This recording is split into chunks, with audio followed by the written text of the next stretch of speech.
It's VEDA Day 27. Today I wanted to talk about documentaries. I make very amateurish documentaries, and I'm a big fan of the genre. It's probably my favorite of all the movie genres, but when it's done well. And I want to recommend two that maybe people haven't seen before that are really good, but for different reasons. And the first is the documentary Crumb by Terry Zwigoff. And it came out, I believe, in 1994 or maybe 1993, and it is a documentary about Robert Crumb, who is a underground comics artist and writer, and it's kind of an expose on his entire life and his brothers. And what's most interesting about the documentary, because I'm not even a comic book fan really at all, and I wasn't even really familiar with his work and haven't really looked at it since, but it's kind of this expose into a dysfunctional family and the damage that mental illness has portrayed, or maybe the damage that the family life themselves had on these three brothers.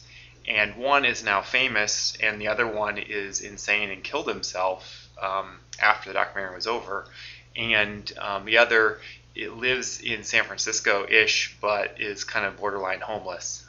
And it's incredibly, what's most powerful about it is how much these brothers open up on film and talk about just almost every aspect of their life, from their family life, their history growing up, to their sexual fetish, to just mental illness in general. And it's just a really good documentary in terms of how they got all this on film, and you just kind of leave it, feeling, horrified and also empathetic for all these characters in this movie.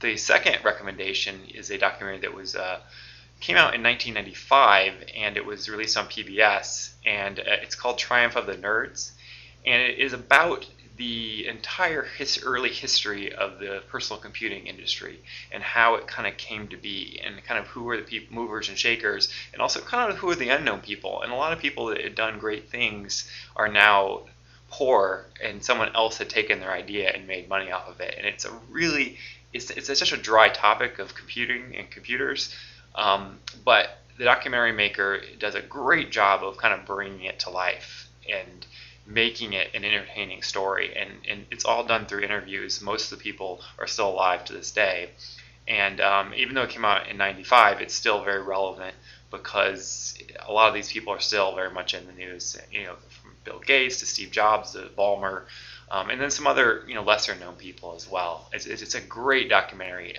about personal computing, the best ever made. Their hobby is their business, and the culture they've created is identical to that of 1,000 other technology companies. First, they dumped the idea of 9 to 5.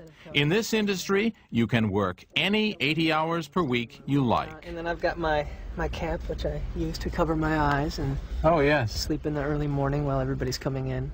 We didn't even obey a 24-hour clock. We'd come in and program for a couple days straight. Four or five of us, when it was time to eat, we'd all get in our cars and kind of race over to the restaurant and sit and talk about what we were doing. Sometimes I'd get excited talking about things I'd forget to eat, but then we'd just go back and program some more. It was us and our friends. Those were fun days. Anyway, that's the two recommendations. Do you have any recommendations of documentaries that you love? Put them in the comments. So I'll see you guys tomorrow. Bye-bye. One more thing. The entire documentary Triumph of the Nerds you can watch it for free on YouTube. I'll put the link to the first segment in the description box. So if you want to see it now, you can watch it now. Otherwise, I think you can Netflix it. Okay, bye-bye.